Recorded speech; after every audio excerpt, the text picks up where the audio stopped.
Ready to learn how to buy a property, rent it out and start earning? This video will cover everything you need to know to start building your portfolio. Hi, I'm Craig and I've been investing in property for over 20 years and made hundreds of thousands of pounds in that time. These are the 10 steps you need to take to get your first buy-to-let property. Step 1, calculate your cash. Know how much cash you have to invest. Know what you can set aside. And obviously only invest what you're comfortable with and always keep a buffer for emergencies. Step 2, find the right area. Research the area where you want to invest. For beginners, it's really useful to stay close to home where you understand the local market. But if local properties aren't affordable, then you can look further afield. I invest in Liverpool because it's where I live, it's where I'm from. I know there's massive demand from tenants, rent properties, and there's lots of regeneration as well, which means that prices in the long term are likely to go up. Step 3, getting a mortgage.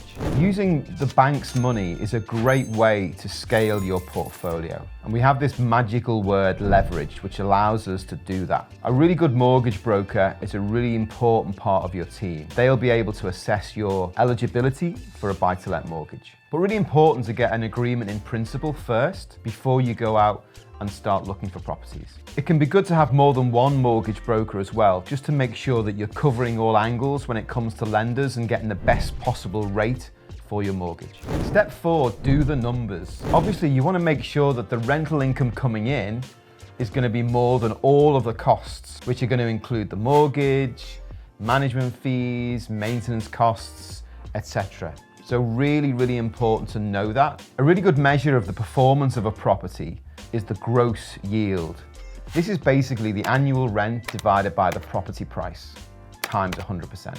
Step 5, build connections. It's really good to network with as many people as you can, whether it's estate agents, letting agents, and other investors as well. Estate agents particularly can provide really good insights into what sells and what rents well in your area. So pick their brains and make sure you use that knowledge. Also, learning from other investors as well is really, really powerful. The gentleman I actually bought my first house from was a very professional landlord.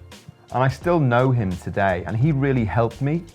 He showed me what I needed to do to rent the property out, and he even helped me rent the property out. But if you don't have somebody like that as a mentor maybe, then it can be really important for you to get educated, because if you do make mistakes in property, they can be expensive. Step 6, go to viewings. Visit multiple properties to understand the market. There's lots of different property types. Try and avoid properties that need too much work, especially if you're just starting out. Try and focus on properties in that mid-range. So you don't really want to be at the bottom of the market or of course at the top of the market. That mid-range focus is really, really important, will definitely give you the best returns. One of the first properties I bought, I actually bought without viewing it.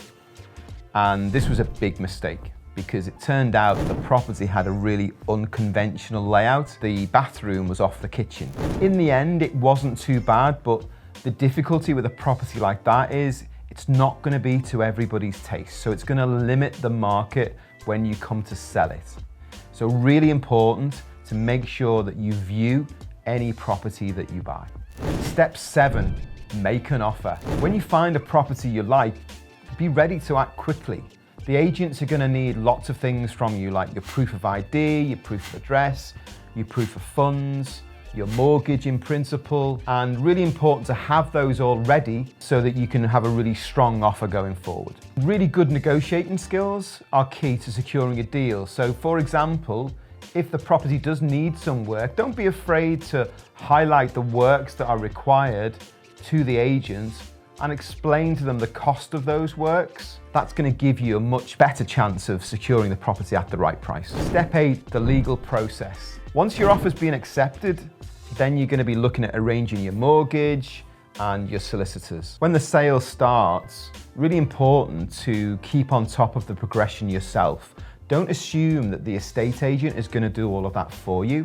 They may have an in-house sales progression team, but quite often it's going to need you to push them and chase it and make sure that purchase gets over the line. So take responsibility yourself and make sure that all of the parties involved are kept informed of your solicitors, your survey, and the whole purchase process. Step 9, refurbs. Plan your refurbishment before you've actually completed the property. So you really want to start lining up your tradesmen even before you've completed, because that's going to really limit the amount of time that the property is empty. Be really careful with tradesmen. Try and only use tradesmen that come recommended to you.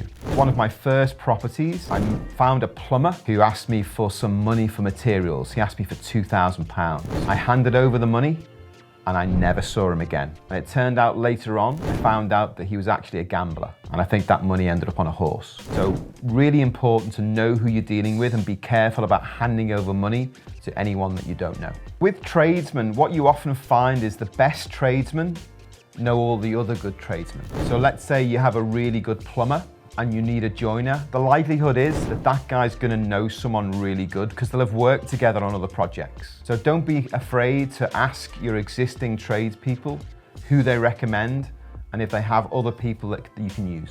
Step 10, rent it out. Ensure the property meets all legal rental requirements. Your letting agent will do all of this for you. I really wouldn't manage the property yourself when you're starting out. You want to have a professional do that for you. In one of the first properties I purchased, one of the tenants stopped paying rent and I went round there and had to confront them about that in person. And it's just not a place that you want to be. There are professionals that do this for you. So I really would encourage you to have the property managed by a letting agency. A good letting agent will not only keep you on the right side of the law, but they'll save you a huge amount of time because your time is probably much more valuable doing something else. Here's an example of a property that I purchased. It was a 3-bedroom townhouse in the Liverpool L10 postcode area, so not very far from a major hospital. And that's one of the reasons I bought it, was because I knew that the likelihood would be that we would rent it to somebody that worked at the hospital. The property itself was being sold by the family, and so there were 2 brothers and a sister, and actually one of the brothers was still living in the property. Now, it wasn't in the best of conditions, so it was quite basic inside and needed a cosmetic refurbishment.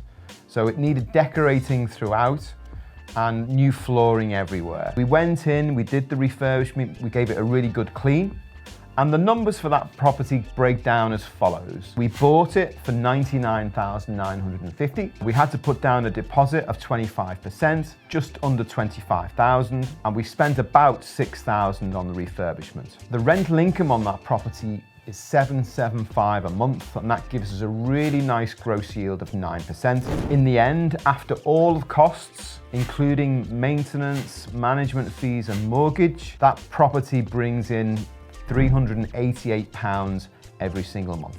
These are my top 5 actionable tips for beginners. Tip number 1, don't trust anyone. There's lots of companies and agents out there that will try and sell you a property. They'll make it sound like it's the best deal in the world. You have to do your own research. You have to know your area, know your numbers, and make sure that the rental income is going to cover the costs. Tip number 2, avoid auctions. Auctions can be quite risky, especially for beginners. You often find that in auctions, problem properties get sold. These might have issues with ownership, they might have issues with their condition. Quite often they can be major issues and they're difficult to sort out. Tip 3 is to nag your solicitors. Don't assume your solicitor's gonna progress the sale for you. Solicitors are really busy and a lot of them take on too many cases. So for your case to be at the top of their pile, you're gonna need to contact them regularly, making sure that they're doing what they need to do to get your property completed. Tip number 4, don't overspend. You're not living in the house, so it doesn't have to be as you would want it. It just needs to be as a tenant would want it. Put yourself in the position of the tenant. What do they like? What will they want? And do the refurbishment to that specification. So it's best to go with something that's fairly neutral and unoffensive. For a lot of our properties, for example, we like white walls and grey carpets and grey flooring, and that seems to work really well for most tenants. Tip number 5, don't be tempted to do everything yourself. Make use of the professionals around you, particularly a letting agent. They will take care of all the compliance, collecting the rent, and do it all for you. And they're going to do it properly. I've seen so many examples of properties that go wrong, particularly with wrong choice of tenants, and it's mainly because the owner of the property has decided to try and cut corners and find their own tenant as opposed to getting a letting agent to do professional referencing. If you're interested in learning more about property investment and building your own business, hit the subscribe button and like this video.